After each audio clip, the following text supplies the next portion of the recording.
Hi, I'm Barbara Stickler, the president of Branch 1100. The Postal Service is currently doing 6-day counts of routes. They're counting the routes to hopefully show how short they are and that they can add on to all of them. There are 2 things you need to do to protect your route during a route count. Number 1, do the route the way you always do. Number 2, communicate with the union. Even if your city is currently not slated to go through route counts, it's important that you start today to protect your assignment for the future. Do the route the way you always do. Case it the same, pull down, load your truck, deliver it the way you always do. On the day of inspection, you'll have a jump seat in the back of the truck that you have to work around, but everything else needs to be the same. When the examiner is out on the street with you, he is not supposed to discuss anything about how the route count is going, or where you should park, or what lawns you should cut. He is only supposed to discuss safety issues with you. He's also not supposed to help you with the route. And yes, we have examiners that will open the gates as you walk up to them. Grab that package out of the back of the truck, just so you don't have to walk around. Until you don't walk the truck, I'm right here. It'll be fine. All of those helpful things the examiner wants to do steals time from your route. So do the route yourself the way you always do. And if the examiner does try to help you or make some inappropriate comments, you need to communicate those to the union. That's the second step to protecting your route. These are unilateral adjustments, which means management's doing them all by themselves. They don't have to include the union, and in most cities, they are not including the union. So you have to be our eyes and ears. Management's not supposed to make any changes to the office routine leading up to a count, which means they can't magically find enough clerks to get your parcels up on time when you're normally waiting for them. You normally have to hunt on the back dock for your coverage. As the one manager said, it's self-service today. And the week of count, they're in your hamper. You need to write that down and give it to the union. Management has 2 choices for your office time and 2 choices for your street time.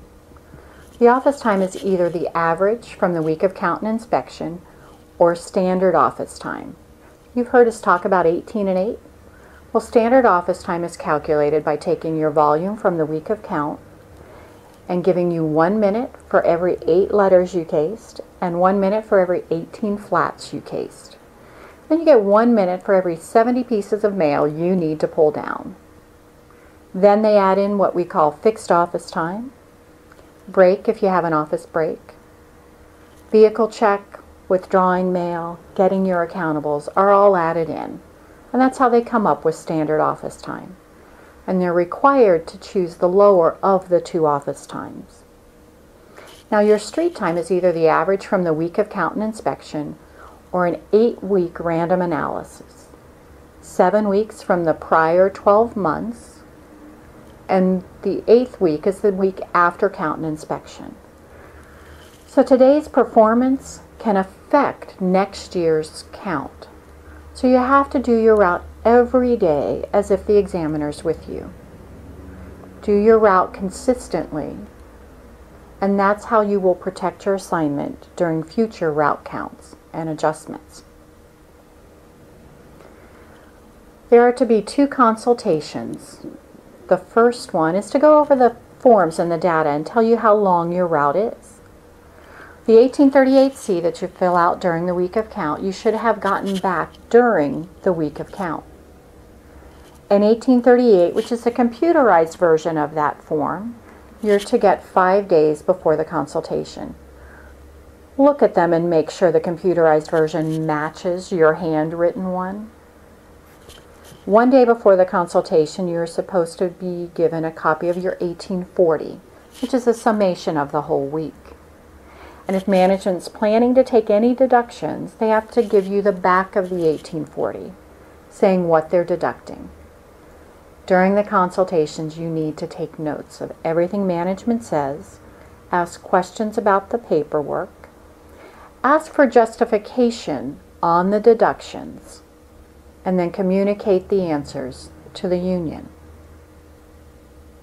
Management in one city took a half hour off some routes because they were waiting for the examiner to get out of the truck at every stop. And that added up to 30 minutes. They need to prove how long that really took. The second consultation is to say what they're planning to do with your assignment. Every day of the year, you need to do the route as if you're being followed and examined. And frankly, there's probably a supervisor looking you up every day. So do the route as if you're being counted. Be consistent in what you do.